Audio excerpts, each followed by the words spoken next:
Good evening, Mr. Throgmorton. Dr. Reed, can I be of any... I'm afraid your posters were destroyed. It cost me good money to print those posters. Such a pity people don't take the vampire menace seriously. Did you really think the posters would be useful? See the sad saint of the East End? How a single man can help so many people? I consider myself the discreet protector of these men and women.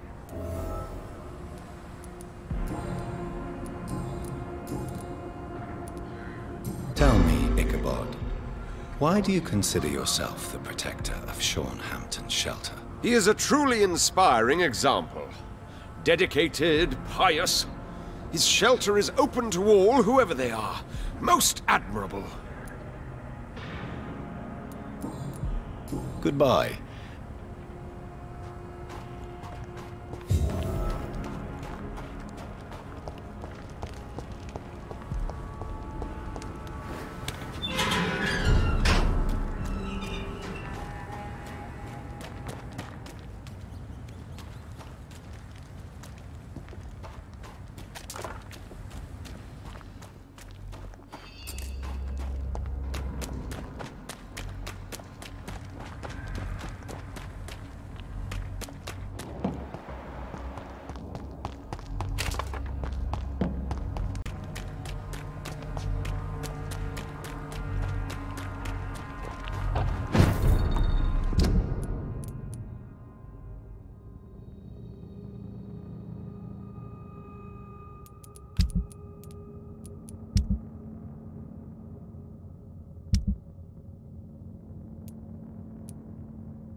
The sewer dog's fault, they say. Then the gangs, the epidemics, everyone's throwing the blame.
can't believe I'm doing this. I have this thirst for blood.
Good evening, sir. It's me again. Leave me alone, I say, whoever you are. It cannot be safe for a blind man to live here alone. Let me enter, sir. I swear I mean you no harm. Well, a voice never lies, and yours clearly is the voice of a gentleman. All right, Doctor, come on in. Tell me, how do you see the world these days?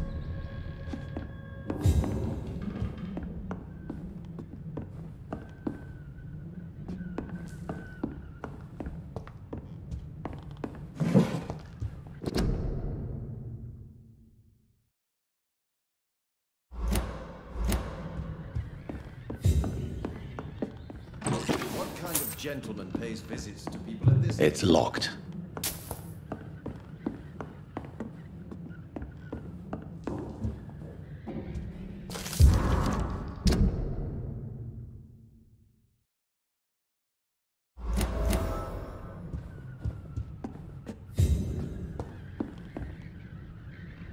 So what is the name of my nocturnal visitor? I'm Dr. Jonathan Reed. As I already explained to you, I'm inquiring about the epidemic. Dr. Reed? The eminent surgeon? My God, I'd never have expected a brilliant physician like you to knock on my door. You flatter me, sir. No, sir, I am flattered. I read all your work when I still had my sight. I loved it. I'm Mason Swanborough, by the way.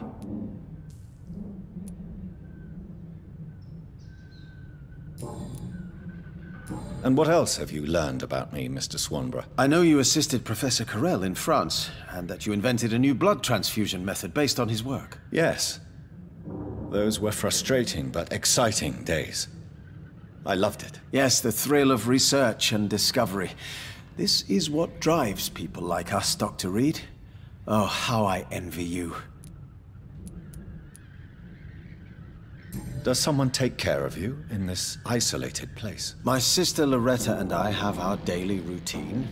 Every morning and evening she comes by so we can talk and eat. Then she leaves and I stay. Do you not appreciate your sister's visits? Loretta is the best and worst thing that happened to me. And I believe she could say the same thing about me. Where does your sister go? Well, let's just say, she earns enough money for us both. What's so amusing about that? I won't hide the truth from you. Loretta sells a fake miracle elixir to the sick people of Whitechapel.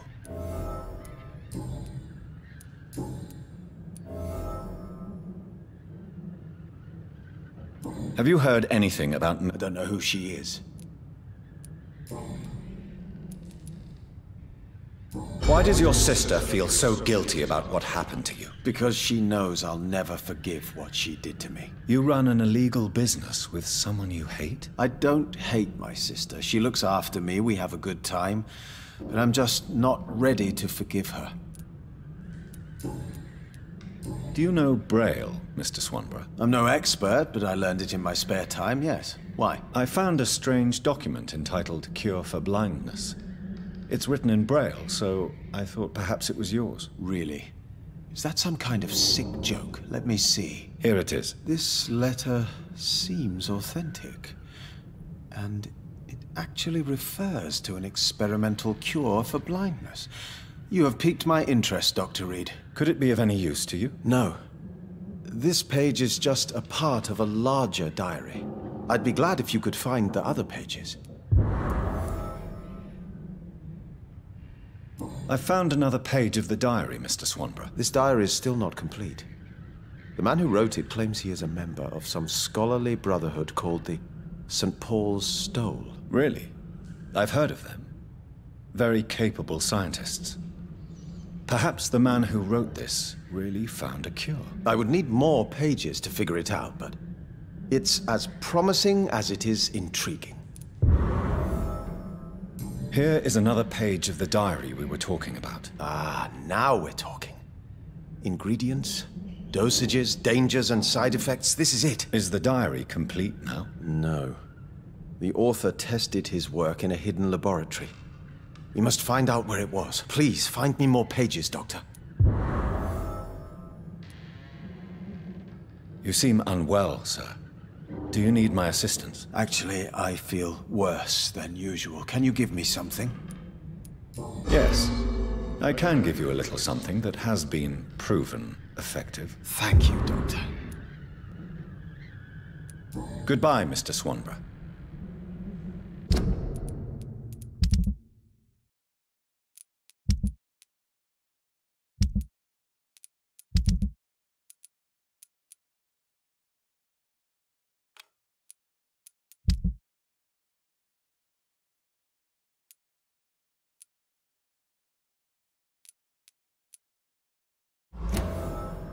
What kind of gentleman pays visits to people at this late hour?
Good evening, Doctor. Can I help you?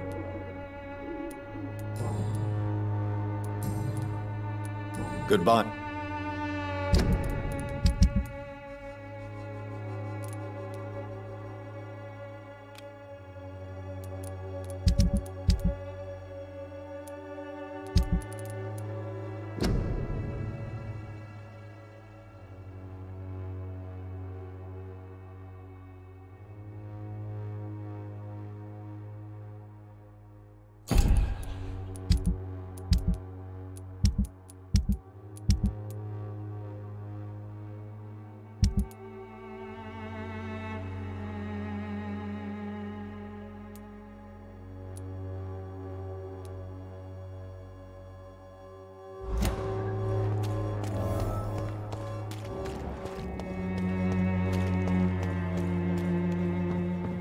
glass and I'll be gentle.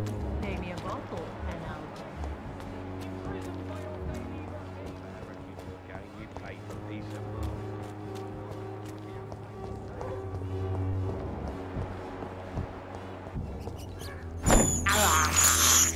This is despicable.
Fancy bar. You never lose your... Right then.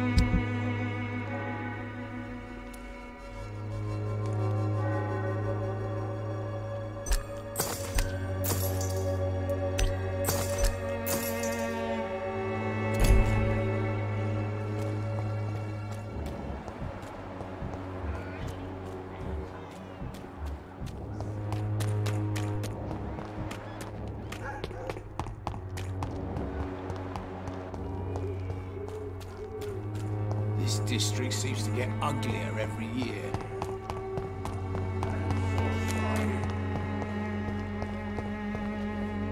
Good evening. I'd like to see what kind of...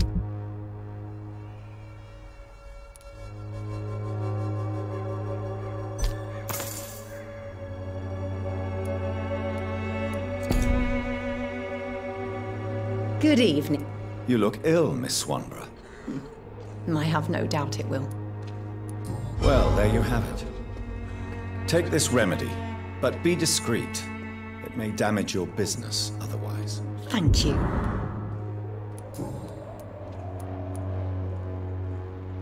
Loretta, your miraculous formula wouldn't even cure a common cold, and you know it. The Swanborough's cordial secret ingredient is hope, Doctor. And it's something people around here really need. A placebo effect is real and has benefit. But in your case, you could be murdering your customers who may die because they are not receiving the necessary medical attention. Medical attention? In Whitechapel? Trust me, my cordial is the best option they have, since it is the only one.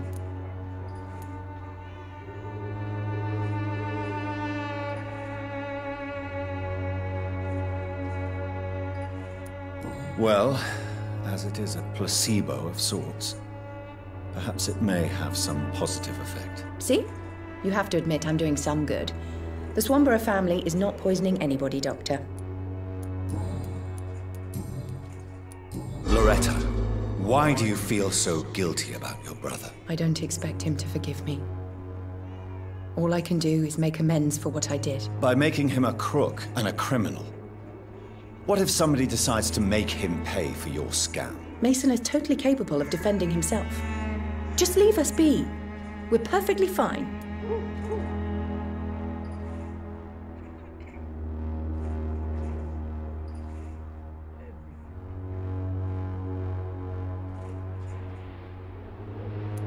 I know how guilt feels between a brother and sister. Are you sure you're not trying to ease your own remorse? Mason wants to be useful, can you understand that? And chemistry is his passion, and the Swanborough cordial gives him a purpose in life.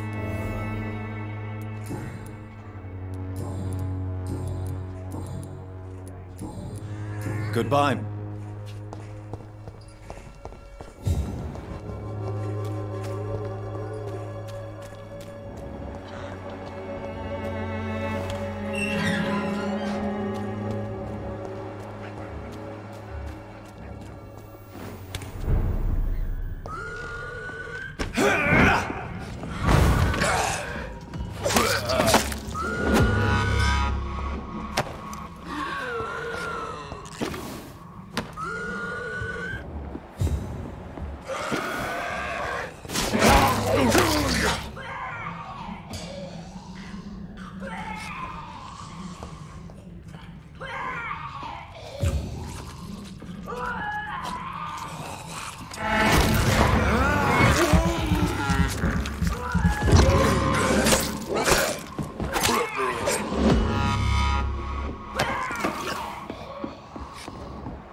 cows at this hour of night.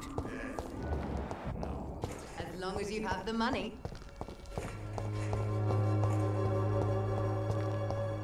When science fails you,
It's locked, all right. How you... Good evening, Dr. Reed. Such a pleasure. Please show... Of course.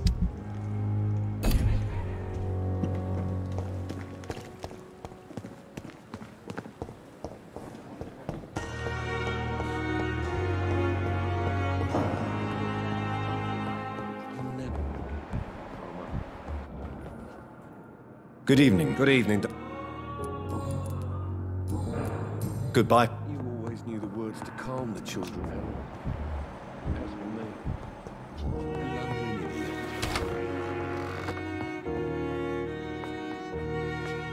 Good evening, Mr. I'm okay.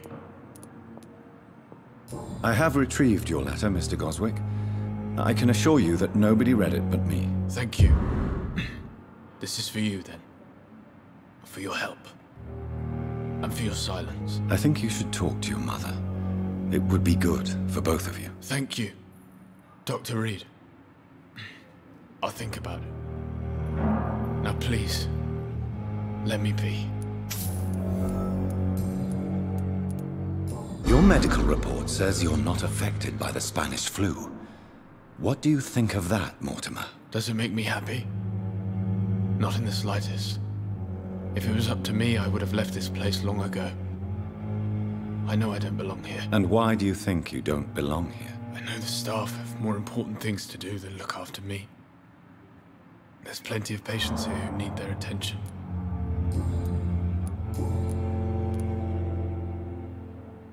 I've read your letter, Mortimer.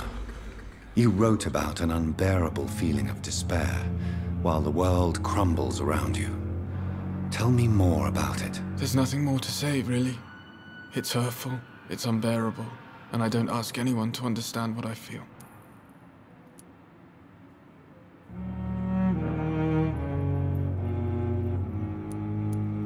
Despair is a deadly poison I've tasted myself, sir. We're only tempted to drink it because we're terrified by the uncertainty of the next minute. I know that perfectly, Doctor. For I waited for so long, hoping that the next minute would be less unbearable. I have to go now, sir. But don't hesitate to contact me if you need any help. Good evening, sir. Doctor. Good evening, Doctor. I've read your son's medical report, Beatrice. It's not the flu or anything life-threatening. What has you so worried? He was at death's door when he was brought here. I just want him to be better as soon as possible. He's not out of the woods yet, you know. He might need to stay here longer than expected. Take care of him then, Dr. Reed. People here only seem to focus on contagious patients. I worry my poor Mortimer will be neglected.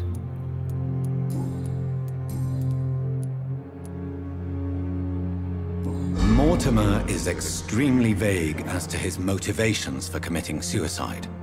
Tell me more about what you know. As you say, Mortimer had no reason to die.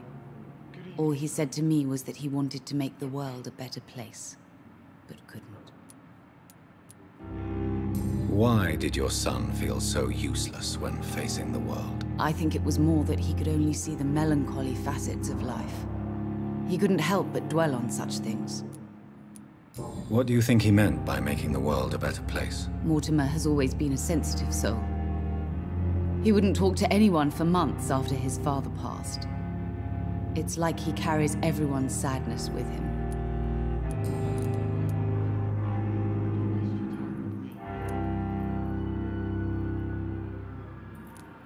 I have read your son's suicide note. It was not an impulsive gesture, nor was it his first attempt. He threatened to kill himself a few times before.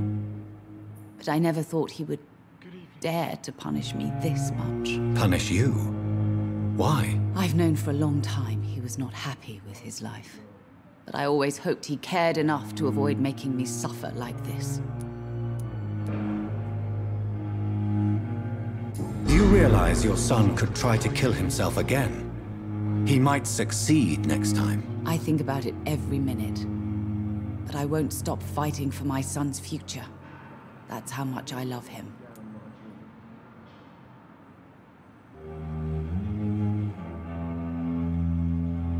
Good evening, sir. Your determination is laudable, but you are in a state of denial, Mrs. Goswick. Your son has a very strong death wish. How dare you talk to a mother like that?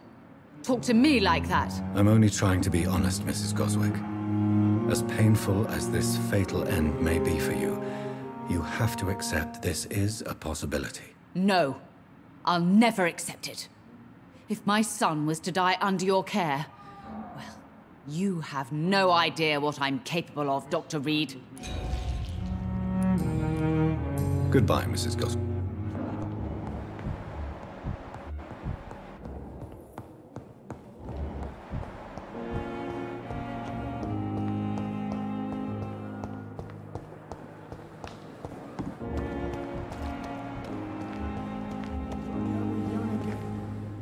Good evening. Good evening.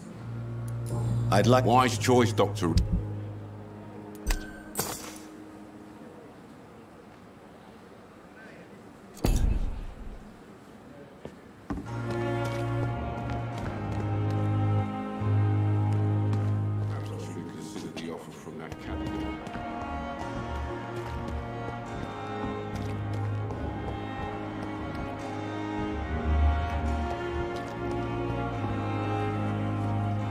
It is good to see you again, Jonathan. How are you? I'm better than one might expect, Lady Ashbury. Dr. Swansea has asked me to investigate the recent disturbances in the hospital, caused by skulls. Really? What do you mean?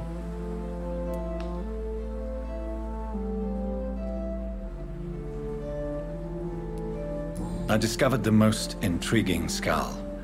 An elderly woman answering to the name of Old Bridget, and a man who helps them remain hidden in London. Old Bridget? Peculiar name, I've never heard of her.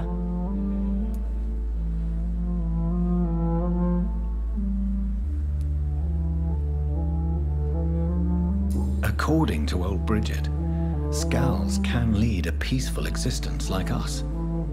They are even able to nourish themselves by feeding on corpses and the flesh of the dead. How vile. Please, Jonathan, let's change the subject. Skulls of London have gone into hiding. Both mortals and immortals plot their extermination. Yes. Skulls are the orphans of the Vampire Society. They are the shame of their genitors. A disgrace to the vampire that created them. There is something ominous closing around me, Lady Ashbury. Something spies upon me from the shadows. Something cruel and wicked. Whatever do you mean, Jonathan?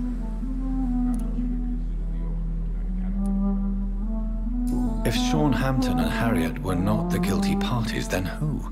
I saw the bodies and the blood. Your rebirth has not gone unnoticed, Jonathan. Be extremely careful. If you get in the way of an immortal's plans... Do you suspect someone? I don't know, Jonathan. I steer clear of vampire politics, especially whilst hunters roam the city's streets. Goodbye for now, my lady.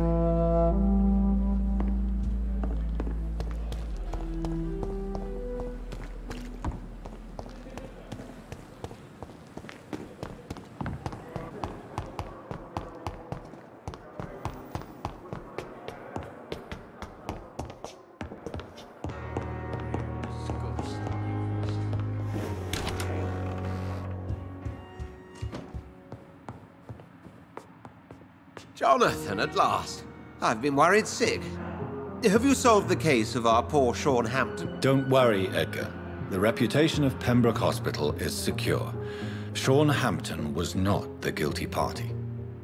Is that true? Oh, good news. Good news indeed.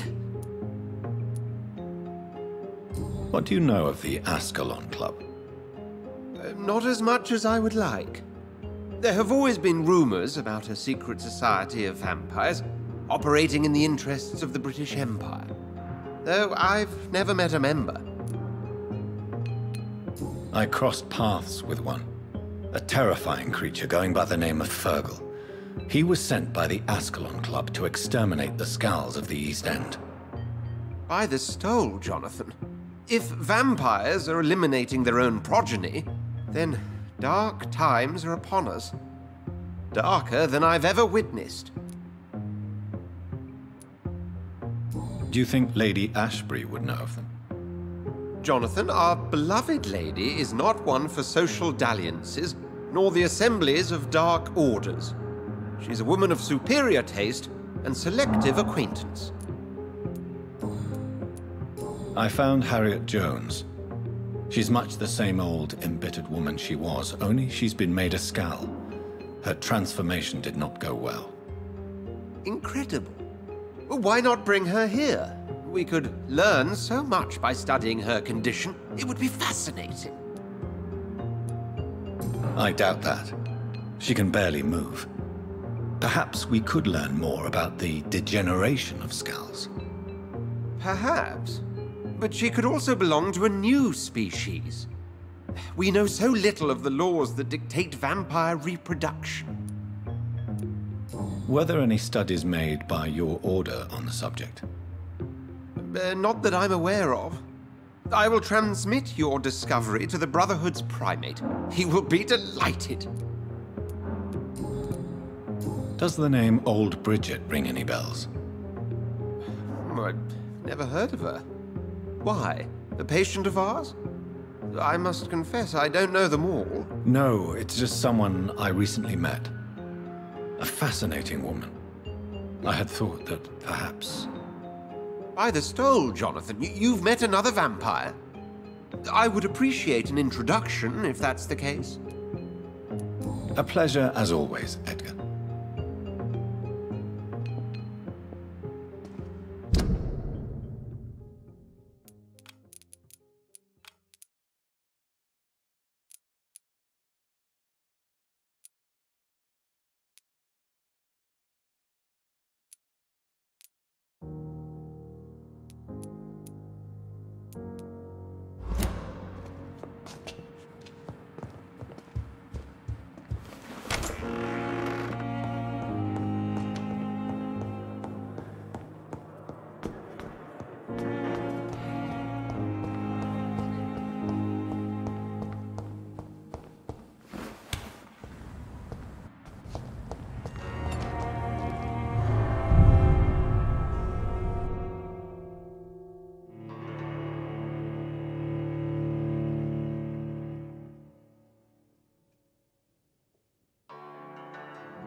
It's locked, all right.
I cannot enter.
It's locked, all right.